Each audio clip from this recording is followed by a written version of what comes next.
কি অসাধারণ ম্যাচটাই না খেললো বাংলাদেশ। ভারতের মাঠ থেকে ড্র ছিনিয়ে আনলো তারা। কি এরকম চাপাবাজি শুনতে চাচ্ছেন? না, এরকম চাপাবাজি করতে পারবো না। যেমনটা টি স্পোর্টসের বসুন্ধরার দুই চামচা তাদের কমেন্টের বক্সে চামচামি করলো, এরকম চামচামি করার দরকার আমাদের নেই। ভারতের মাটিতে এই অসাধারণ একটা সুযোগ বাংলাদেশ মিস করলো। যে চান্সগুলো তারা পেয়েছিল প্রথমের দিকে, সেখান থেকে যদি তারা দুইটাও কনভার্ট করতে পারতো, মিনিমাম একটা প্রফেশনাল ফুটবল দল হিসেবে কিন্তু এটা করারই কথা ছিল। কিন্তু তা না করে চারটা ইজি চান্স মিস করেছে। পুরোটা ম্যাচে যদি দেখেন, হামজা চৌধুরীকে পুরোটা ম্যাচে দেখা গিয়েছে, অন্য কোনো প্লেয়ারকে কতখানি আপনি দেখতে পেয়েছেন আমি কিন্তু জানি না। তারপরে বসুন্ধরার দুই চামচা কিন্তু কমেন্টারি বক্স থেকে চামচামি শুরু করেছে, ম্যাচটা বাংলাদেশ কন্ট্রোল করছে, এই করছে সেই করছে, এইরকম করেই কিন্তু আমরা ক্রিকেটটাকে ধ্বংস করছি। ওয়াও অনেক সুন্দর খেলেছে, ওয়াও অনেক ভালো খেলেছে, ওয়াও অনেক কাছে গিয়ে হেরে এসেছে, এরকম তুলনা দেওয়া বা এইরকম কথার কারণেই কিন্তু ক্রিকেট থেকেও আমরা পিছিয়ে পড়েছি। হয় জয় নয়তো পরাজয়, এই দুইটা জিনিসই কিন্তু ম্যাটার করে একটা খেলাতে।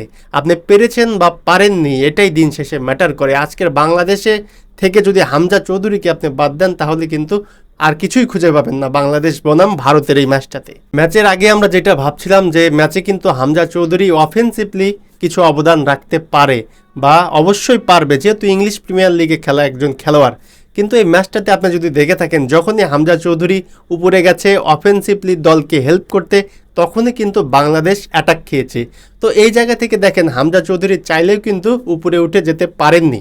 অনিল ছেত্রীকে লক্ষ্য করে অ্যাটাকিং থার্ডে যে বলগুলো ইন্ডিয়া দিয়েছে সবগুলোই কিন্তু প্রায় ক্লিয়ার করেছে হামজা চৌধুরী।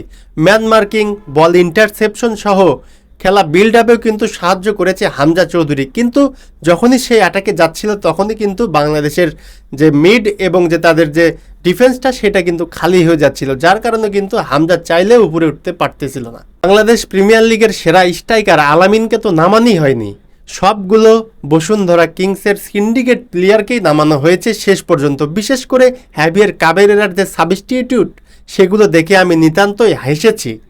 দুঃখে কিন্তু অনেক সময় মানুষ হাসে, সেটাই আমি করেছি। এই আমার পার্সোনাল ওপিনিয়ন হচ্ছে, আরেকজন হামজা চৌধুরী যিনি অ্যাটাকে আমাদেরকে নেতৃত্ব দেবেন, এরকম একজনকে আমাদের দরকার ছিল।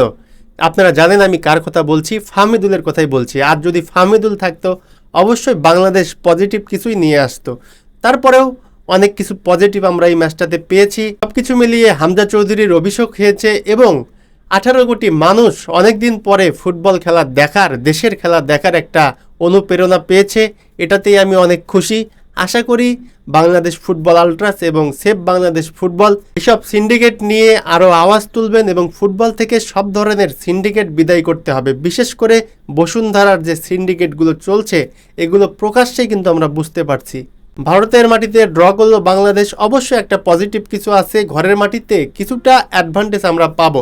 কিন্তু তার আগে সিন্ডিকেট কোচ হ্যাভিয়ার কাবরেরা কি তাদের সিন্ডিকেটগুলো বিদায় করে বাংলাদেশ ফুটবলকে একটা নবজাগরণের সূচনা এনে দিবেন?